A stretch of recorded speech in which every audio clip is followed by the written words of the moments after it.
baik. Sebelumnya izinkan saya memperkenalkan diri. Nama saya Fatih Akbar Zafran dengan NPM 240640644 dari kelas Perpindahan Kalor 01 angkatan 2024 yang dimana pada hari ini saya akan membawakan materi pendahuluan terkait heat transfer atau perpindahan kalor seperti itu. Nah, mungkin kayak sebelum saya mulai juga, saya mau ngasih tahu kalau misalkan saya tuh habis memasak air panas di sini. Saya bawa air panas dan saya akan menyalakan AC saya agar nanti ketika beberapa slide kemudian AC-nya akan cenderung lebih dingin karena relate sama materi ini. Oke, AC udah dinyalakan jadi langsung aja kita mulai. Oke, jadi untuk lesson outline-nya itu sendiri kita bakal ngebagi jadi tiga pembahasan di sini. Yaitu yang pertama ada definitions of heat transfer, yang kedua itu adalah heat transfer methods, metode heat transfer itu seperti apa, dan yang terakhir itu ada example dari kasus-kasus nyata yang kita temukan dalam keseharian kita. Nah, di sini kalau misalkan kayak di gambarnya itu juga udah saya tunjukin bahwasannya ada salah satu penerapan kasusnya di AC dan juga ada di kulkas seperti itu. Salah satu contohnya. Oke, lanjut. Jadi kira-kira apa sih heat transfer itu? Nah, jadi heat transfer itu merupakan sebuah bahasa Indonesianya kayak perpindahan panas, yaitu proses perpindahan energi panas dari suatu benda atau suatu sistem yang bersuhu lebih tinggi atau lebih rendah, tergantung apabila adanya perbedaan temperatur gitu dalam kasus tersebut. Jadi eh, dikarenakan adanya perbedaan temperatur, makanya di situ ada perpindahan panas gitu. Nah, nanti eh, tujuannya itu adalah tujuan akhirnya adalah hingga mencapai keseimbangan termal atau kayak suhu yang benar-benar seimbang. Contohnya di sini seperti yang tadi saya sudah buka eh, di awal presentasi ini yang dimana saya mendinginkan AC kamar saya dan juga saya membawa sebuah cangkir eh, air panas di sini. Yang dimana eh, apabila kayak kita berkaca dari penerapan yang saya lakukan di sini mungkin ya di 20 menit ke depan AC saya ini akan cenderung lebih dingin, akan cenderung mendinginkan ruangan yang tadinya ruangan ini itu seperti biasa saja, dan ketika saya menyalakan AC saya dan setelah 20 menit ke depan itu akan menjadi lebih dingin karena saya di sini menyetel suhunya yaitu maksimal gitu dengan fan juga yang tinggi, dan hal tersebut juga akan berpengaruh dengan eh, cangkir yang saya bawakan sekarang gitu. Kenapa? Karena cangkir yang di sini saya sentuh di sini panas dan di sini terdapat metode konduksi yang dimana hal tersebut tuh sangatlah berpengaruh kepada tangan saya apabila saya menyentuhnya dengan material ini yang berisikan air yang sangat panas gitu. Tapi konveksi juga bisa terjadi di sini. Kenapa? Karena suhu dari ruangan ini akan lambat laun cenderung dingin dan terjadinya perbedaan temperatur dari si eh, air ini yang panas bertemu dengan suhu ruangan ini yang nanti setelah 20 menit ke depan akan cenderung lebih dingin gitu. Nanti saya akan tes ya. Nah, di sini saya membawakan contoh sederhananya seperti eh, kopi panas di sini ada gambarnya, terus habis itu ada AC, lalu juga ada eh, api unggun gitu. Nah, next. Jadi apa sih kalau misalnya kita berkaca dulu, apa sih itu konduksi? Nah, konduksi itu adalah perpindahan panas melalui kontak langsung antar material tanpa disertai perpindahan massa. Nah, panasnya ini bakal mengalir dari bagian bersuhu lebih tinggi ke bagian lebih rendah melalui interaksi partikel atau interaksi material lah simpelnya gitu. Seperti pada sendok logam yang menjadi panas saat dimasukkan ke dalam teh panas. Nah, kalau ini kasusnya itu adalah ada teh panas atau kopi panas yang dimana di situ eh, terkena material dari si sendok yang berbentuk logam ini gitu. Jadi dikarenakan sendok logamnya ini sendok logamnya ini mempunyai material yang cenderung solid ya, bukan plastik gitu. Nah, jadi dia itu akan menghantarkan panas lebih cepat dan terjadilah metode perpindahan panas yang disebut konduksi gitu. Dan seperti yang mungkin saya bawa di sini juga ya, air panas tapi. Jadi ketika tangan saya menyentuh, hal yang pertama saya rasakan adalah panas. Kenapa? Karena eh, bagian maafnya agak panas. Jadi bagian dari si gelas ini itu cenderung lebih dikhususkan untuk konduksinya gitu, untuk mengantarkan panas secara cepat. Tapi berbeda dengan cangkir ini. Cangkir ini nih itu dikhususkan untuk tidak menghantarkan panas. Jadi saya tidak akan terkena panas apabila saya memegang seperti ini, tapi akan cenderung panas apabila saya memegang seperti ini, seperti itu. Nah, untuk key points-nya di sini ada perbedaan panas melalui kontak langsung antar material, seperti yang sudah saya jelaskan tadi. Kalau misalkan contoh kasusnya di sini adalah kopi panas yang kita aduk menggunakan sendok logam, nah sendok logam itu adalah kontak langsung antar materialnya seperti itu.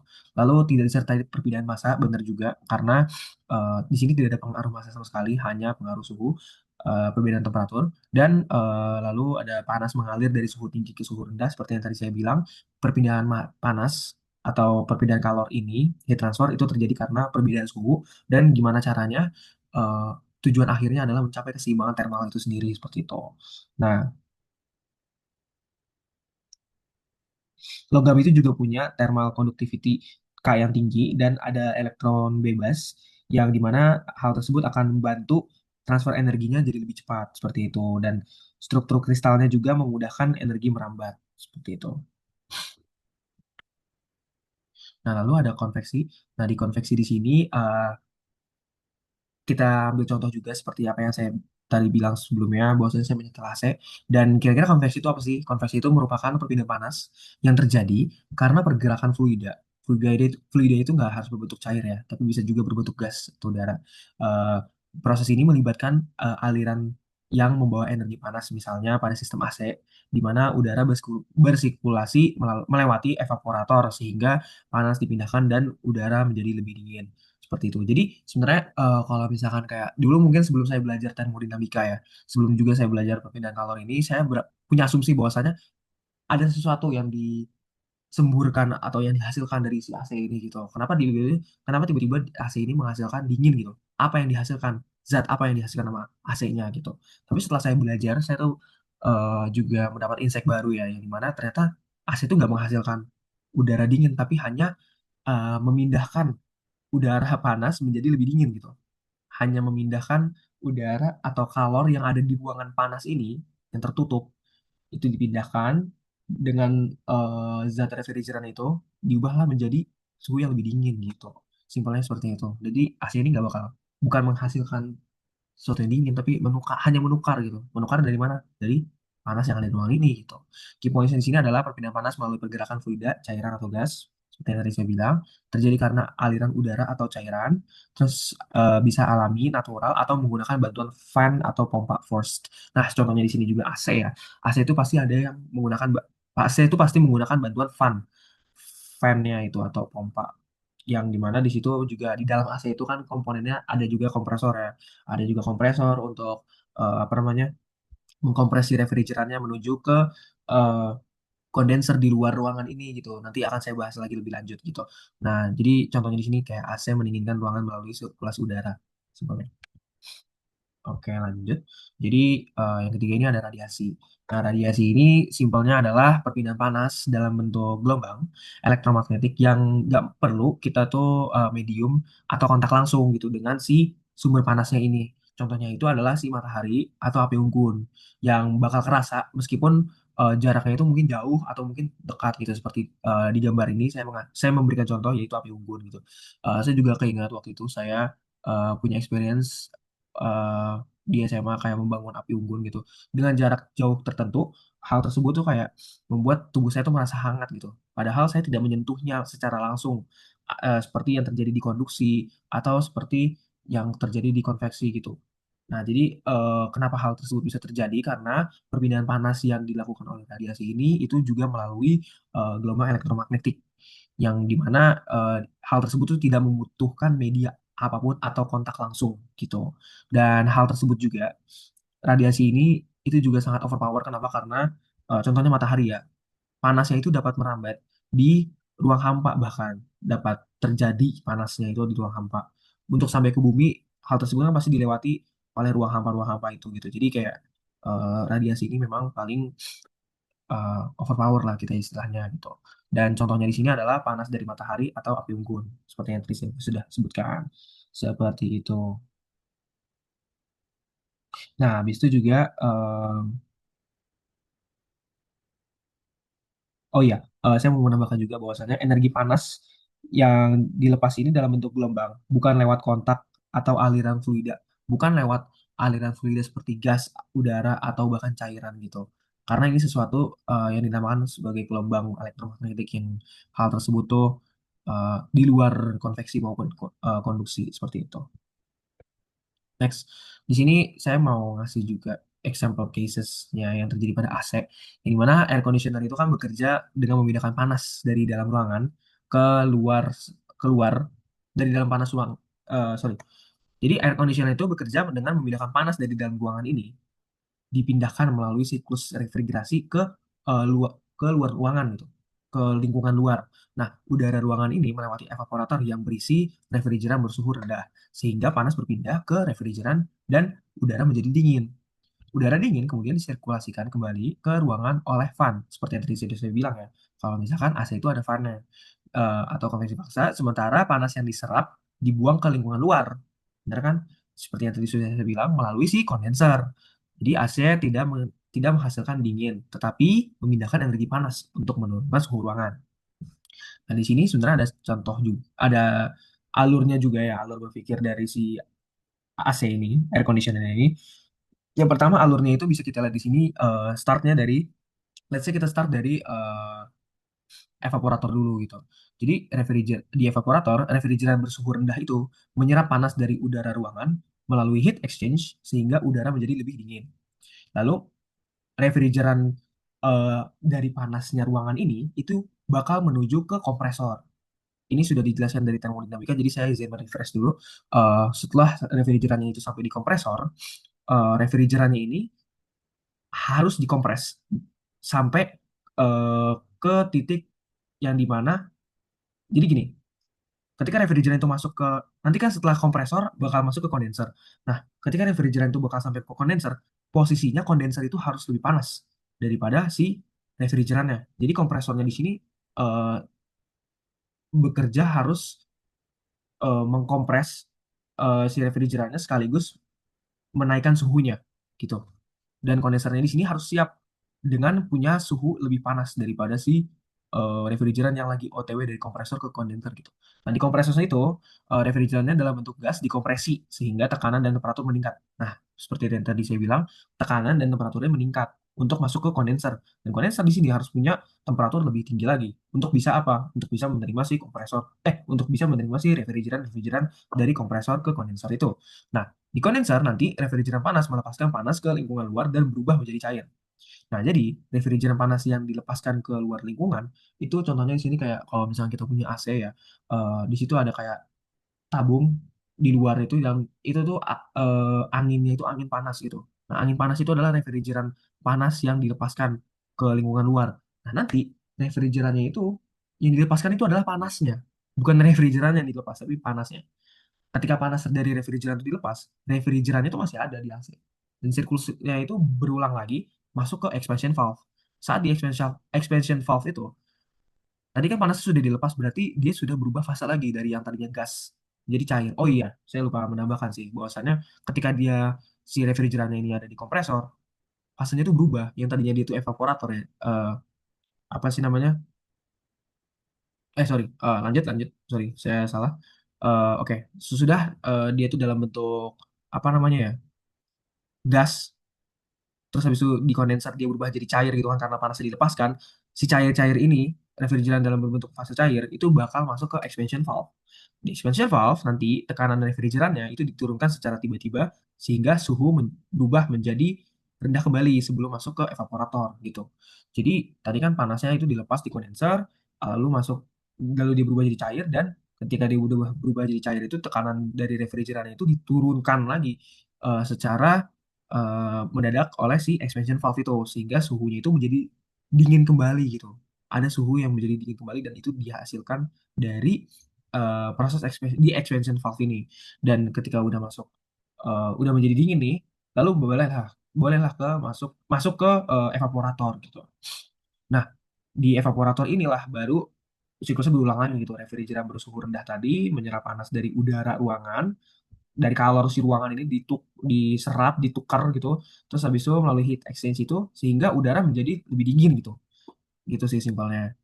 Dari expansion valve, terus habis itu dia ke evaporator lagi. Ketika dia dari expansion valve itu dia dingin dibawa ke evaporator, terus habis itu tinggal ditukar sama si suhu ruangan ini gitu. Jadi kita ngerasanya kayak, oh ini AC menghasilkan udara dingin, padahal enggak.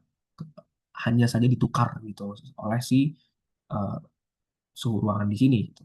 Dari suhu yang ada di expansion valve yang sudah didinginkan gitu. Oh ya, saya juga mau menambahkan sih bahwasanya ketika kayak di sini ya, kompresor refrigeran dalam bentuk gas dikompresi. Jadi refrigerannya itu juga harus dalam berbentuk gas apabila ingin memasukkan ingin masuk ke dalam kondisi dari eh, ingin masuk ke dalam komponen kompresor ini. Kenapa? Karena kalau misalkan masih terdapat refrigeran dalam berbentuk liquid masuk ke kompresor, hal tersebut bakal menyebabkan kalau nggak salah slugging, liquid slugging gitu. Jadi kayak nanti kompresor itu tidak bekerja dengan optimal. Kenapa? Karena eh, fluida cair itu tidak bisa dikompres. Yang bisa dikompres itu adalah fluida gas. Seperti itu. Dan ya ini kurang lebih example case dari si AC itu. Jadi eh, dan di sini juga ini ya,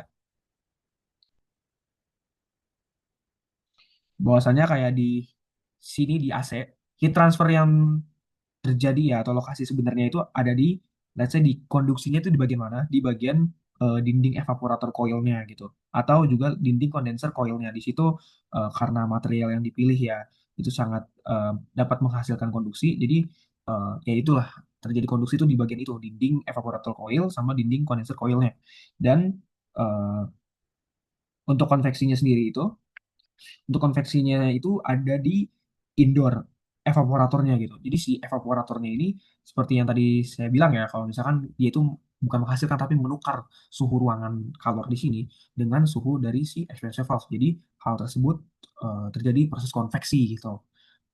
Dari si apa namanya? Dari si heat transfer metode ini. Konveksi itu terjadi di evaporator itu. Dan mungkin ini juga ada tambahan yaitu perubahan fase laten atau latent heat. Yang dimana lokasinya itu ada di evaporator. Jadi si refrigeran cair tekanan rendah itu masuk kan dia. Terus habis itu dia juga menyerap panas dari dalam ruangan. Terus dia berubah jadi gas evaporasi. Dan gas itu nanti bakal masuk ke kompresor seperti yang tadi saya bilang itu. Nah, di sini panasnya itu diserap sebagai latent heat of vaporasi gitu.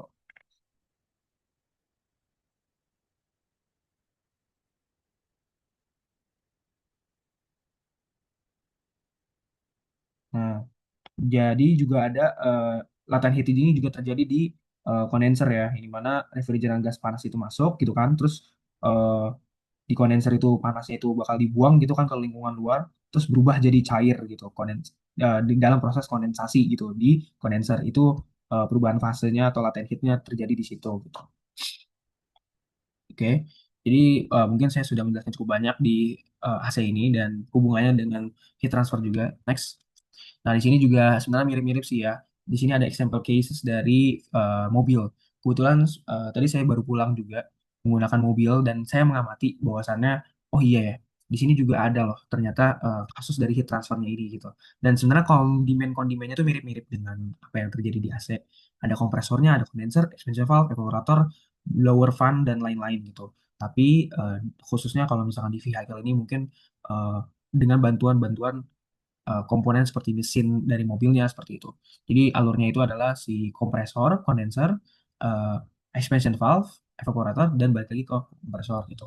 Di kompresor itu sendiri, refrigeran gas bertekanan si rendahnya itu bakal dikompresi. Seperti yang tadi saya bilang ya, kompresor itu hanya menerima fluida gas. Jadi si gasnya itu bertekanan dan bersuhu. Sorry. Jadi eh, kompresi menjadi gas bertekanan dan bersuhu tinggi.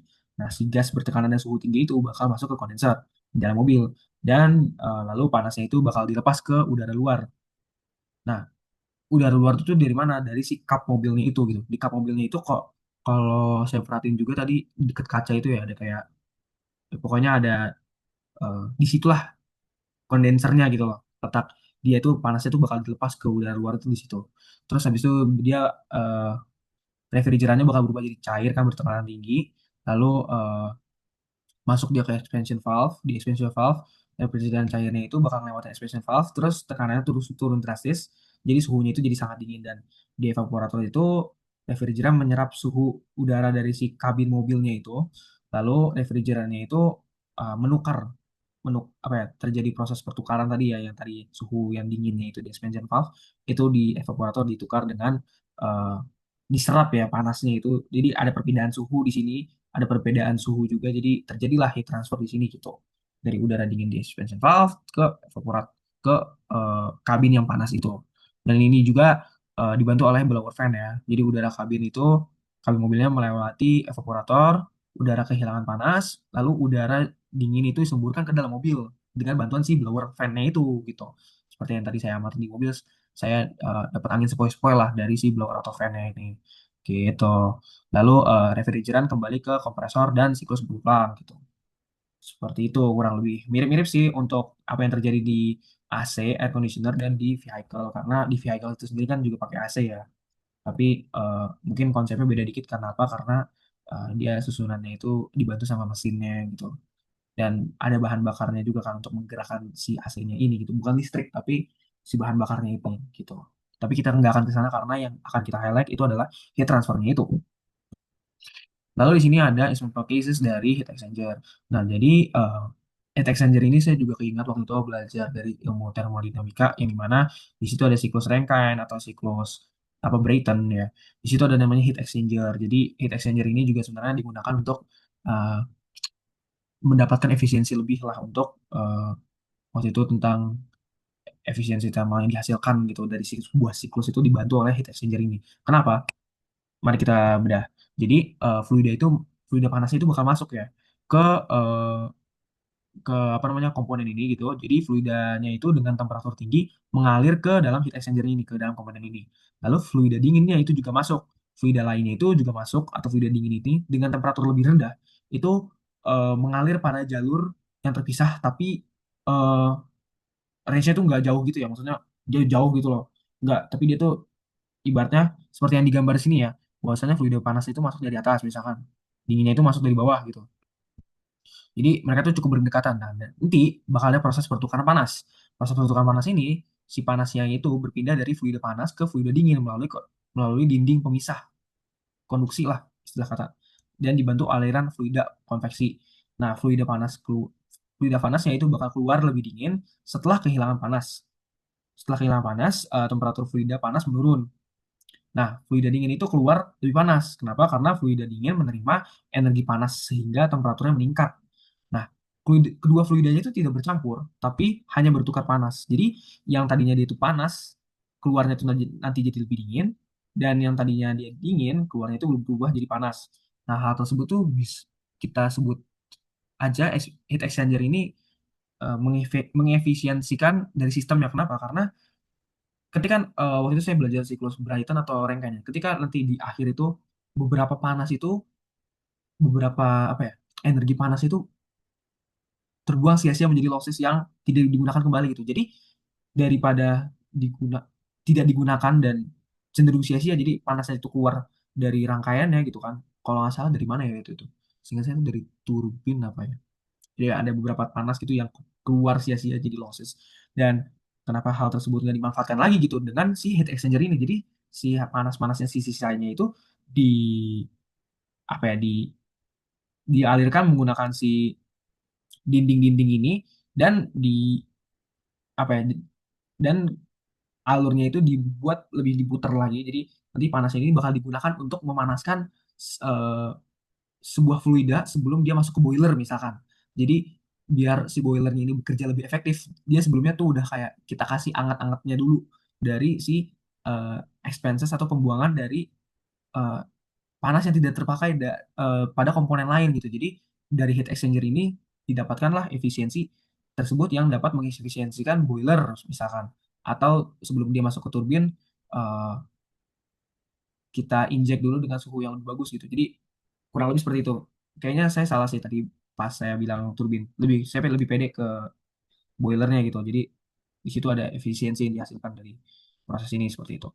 Nah, kesimpulannya ini juga heat transfer ini merupakan proses perpindahan energi panas akibat perbedaan temperatur yang terjadi melalui tiga mekanisme utama, yaitu konduksi, konveksi, dan radiasi. Ketiga mekanisme ini dapat ditemukan dalam berbagai sistem sehari-hari, seperti pada AC ini di rumah saya, dan sistem AC kendaraan, dan heat exchanger di industri.